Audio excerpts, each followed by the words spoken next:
பேய் மழை, காட்டாற்று வெள்ளம், நிலச்சரிவு.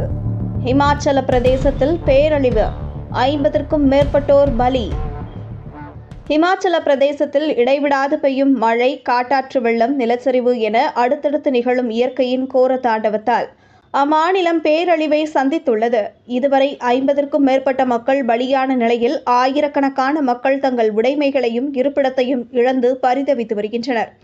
இமாச்சல பிரதேசத்தில் கடந்த மாதம் பெய்த பெருமழையினால் ஏற்பட்ட பேரழிவில் சிக்கி 30க்கும் மேற்பட்ட மக்கள் உயிரிழந்ததுடன் 7500 கோடிக்கும் அதிகமான பொருளாதார சேதம் ஏற்பட்டது. இந்த பேரழிவின் தாக்கத்திலிருந்து மக்கள் இன்னும் மீளாத நிலையில் மீண்டும் பெய்ய தொடங்கியுள்ள பெருமழை மற்றொரு பெருமழிவை அம்மாநிலத்திற்கு கொண்டு வந்துள்ளது.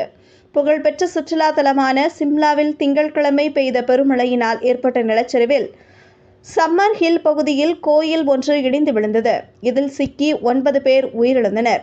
சுமார் 20க்கும் மேற்பட்டவர்கள் இன்னும் மீட்கப்படாமல் இடிபாடுகளில் சிக்கி உள்ளதால் பலி எண்ணிக்கை மேலும் கூடும் என அஞ்சப்படுகிறது. அதேபோல சிம்லாவின் பாக்லி பகுதியில் மழையின் காரணமாக கட்டிடங்கள் இடிந்து விழுந்ததில் 5க்கும் மேற்பட்ட நபர்கள் பலியானதாக பிடிஐ நிறுவனம் செய்தி வெளியிட்டுள்ளது. இதில் சோகத்திற்கு இடையில் சோலன் மாவட்டம் ஜாடோன் கிராமத்தில் ஞாயிற்றுக்கிழமை இடைவிடாது கொட்டி தீர்த்த மழையினால் ஏற்பட்ட வெள்ளத்தில் 2 வீடுகள் அடித்து செல்லப்பட்டது. இதில் 4 சிறார்கள் உட்பட 7 பேர் உயிரிழந்ததாக காவல்துறை கண்காணிப்பாளர் கௌரவ் சிங் தெரிவித்துள்ளார்.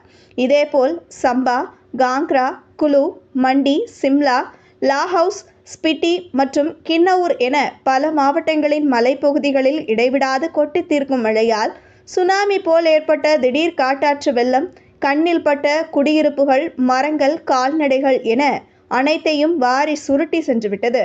கிராமமல்லாமல் நகரங்களுக்குள்ளும் புகுந்த வெள்ளம் சாலையில் நிறுத்தி வைக்கப்பட்டிருந்த வாகனங்கள், உடைமைகள் என அனைத்தையும் அடித்து சென்றது.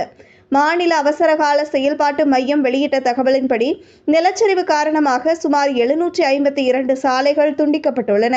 இந்த இயற்கை சீற்றம் தொடர்பான காணொளிகளை இணையத்தில் பகிர்ந்துள்ள பலரும் இந்த பேரழிவினால் உயிரிழப்பு மேலும் அதிகரிக்கும் என கவலை தெரிவித்துள்ளனர். இடைவிடாது பெய்யும் மழை, நிலச்சரிவு மற்றும் வெள்ளத்தால் ஏற்கனவே உயிர்களையும் உடைமைகளையும் இழந்து தவித்து வரும் அம்மாநில மக்கள் மேலும் 2 நாட்கள் கடும் மழை தொடரும் என்ற இந்திய வானிலை ஆய்வு மையத்தின் அறிவிப்பால் அச்சத்திலும் சோகத்திலும் மூழ்கியுள்ளனர்.